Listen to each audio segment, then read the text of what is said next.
Sometimes I felt like facial features, like that.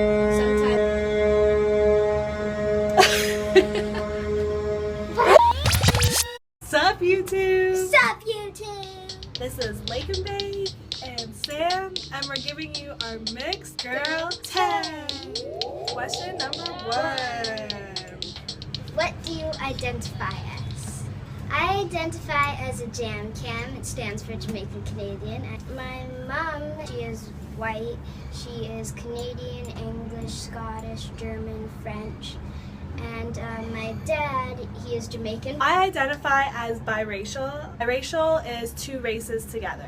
Mixed is one lay term, and I definitely don't use the term mulatto. It's offensive. So being biracial, my mom is white and my dad is black. My mom is a Scottish, Irish, French, German mix, and my dad is Guyanese. That country is in South America, so we're both biracial gals. Alright, question number 2. What ethnicity are you often mistaken for? Lakin? For me, it literally depends on how my hair looks. So if my hair is straight, a lot of people think I'm Asian because I have almond-shaped eyes. You can see how hot it is, everyone. I'm sweating, oh my god. When my hair is curly, people think I'm Spanish. I got people... Auntie! Oh, this is our auntie over here. She's like invading our video. Hey! I am often mistaken for being African, a lot of types of African. Sometimes people won't even mistake me for it. They'll just assume, they'll be like, oh yeah, you were born in Africa, right? I'm like, I was born in Canada, so. Oh my god, ignorance. Help us educate the world. Number 3. How does it feel when people ask, what are you?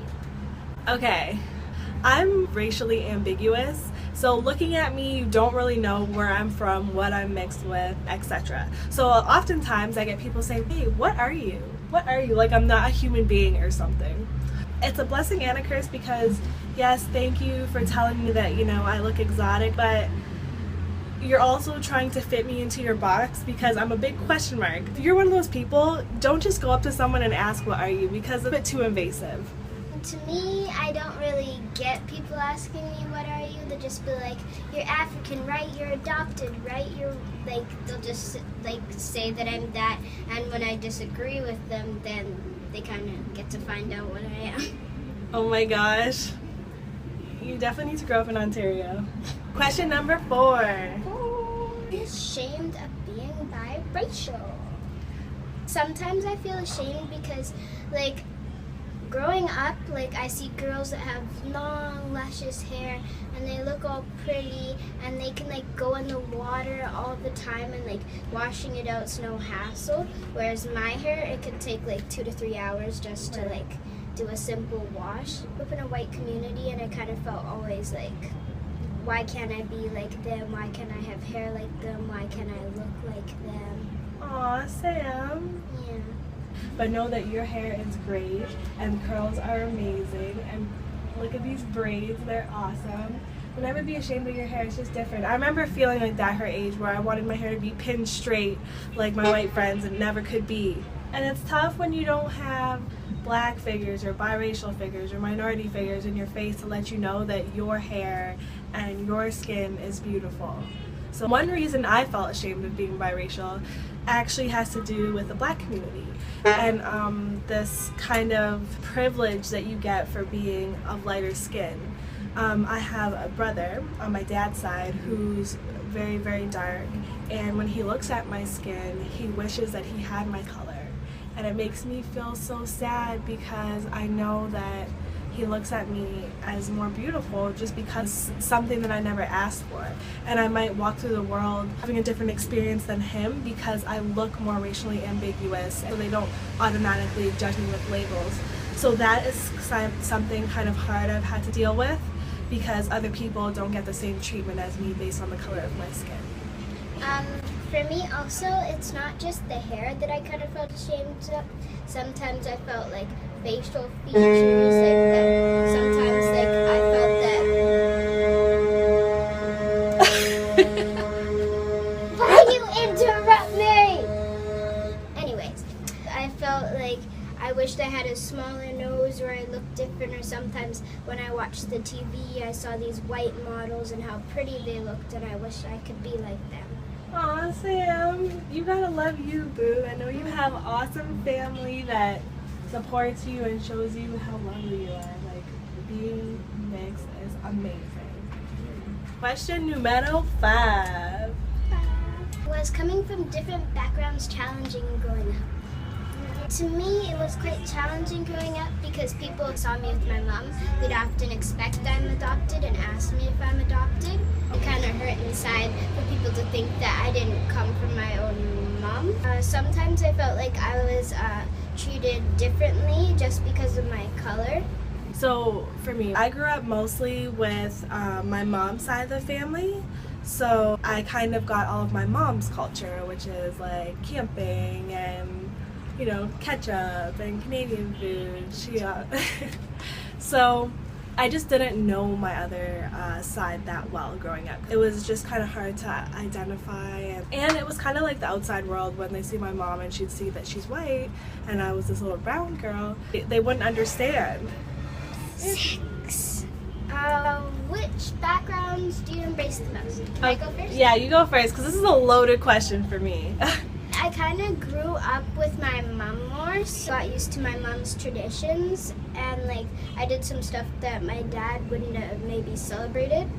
And I'm a lot more used to the food my mom eats, where if I went to my dad's and was offered some of the food, I'd probably refuse it. So when I was young, I grew up with my mom's side of the family. And a lot of times by other kids or other people, they would say, you know, I'm whitewashed or I'm not black enough. And people always wanted me to choose one or the other. And it was so difficult for me because like I just am who I am. And a lot of times I felt like I was too black culture for white people, as in I love black comedies, I love hip hop music. So I was too black culture for the white kids, and then too white for my black friends. So you couldn't really fit in anywhere. Right. Now I have all sorts of friends. And think about American culture. American culture embraces hip hop, and I embrace Black American culture as well, but if I were to be true to my Guyanese roots, it'd be more Caribbean. I'm just a product of my environment, and it's neither black or white. It's literally just who I am. You do you, boo. Hashtag no label. 7. What makes being biracial beautiful? Okay, there are so many things that make being biracial beautiful, and we need to celebrate these more so we can be more proud of the skin that we're in. We are an awesome clashing of two different worlds. We have our white culture, we have our black culture, and we see the best of both worlds. It's absolutely amazing. I wouldn't have it any other way. I honestly wouldn't. I love my two different sides. It feels amazing. And for me, I think one of the benefits is I kind of have two families that both love and respect me. Also, I think that another one is tanning. Because personally, my mom, when we go tanning, she just turns red at the beach. And, it's so true. They become lobsters and we just turn more brown. And our last question, what advice do you have for someone struggling with multiracial identity? Me, me, me, me, me. And my advice is don't change yourself for anybody else, and don't let people label you. Yes. Okay? People want to put you in a box. Like, no, you're whitewashed, you belong there. Or no, you're too black, you belong there. Don't let them label you. Don't. Like what you like, regardless of race, culture, anything. Be who you are. Don't let the outside world stifle you and what your family has built. Your family has built for you to be a strong, independent woman or man. Know that you're seen differently going throughout the world.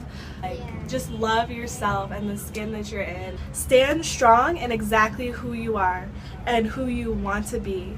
No labels. Thanks so much for watching. Hi, welcome back to Lake and Bake's channel. Today we'll be talking about mixed girl tags.